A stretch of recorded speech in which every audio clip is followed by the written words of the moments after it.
ఎవరైనా నమ శివాయ అని ఒక్కసారి పిలిస్తే పలికేవాడు శంకరుడు, ఓలా శంకరుడు. అలాంటిది నీకు ఊహ తెలిసిన కాంచి నువ్వు శివుణ్ణి స్మరిస్తూ, శివుణ్ణి ధ్యానిస్తూ, శివునికి అభిషేకం చేస్తూ, శివుణ్ణి ప్రార్థిస్తూ బ్రతుకుతున్న నీకు శివుడు తోడు ఉండడా? శివుడు అండ ఉండదా? శివుడు ఆజ్ఞ ఉండదా? శివుడు నీకు మోక్షం ఇవ్వడా? ఎందుకంటే ఒక్కసారి ఏ భక్తి లేనివాడు కూడా నమ శివాయ అని పిలిస్తే పంచభూతాలను దాటేసి వస్తారు పరమేశ్వరుడు.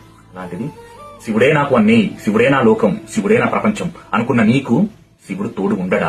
అందులో సందేహం ఉందా? ఆహా, ఆ లీలామయుల లీలలు ఎంత అద్భుతంగా ఉంటాయంటే పరమేశ్వరుని నమ్మి కొలవాలి, నమ్మి స్మరించాలి, నమ్మి ఆరాధించాలి. అని సర్వం శివార్పణం అని బతికేస్తాం మన జీవితం.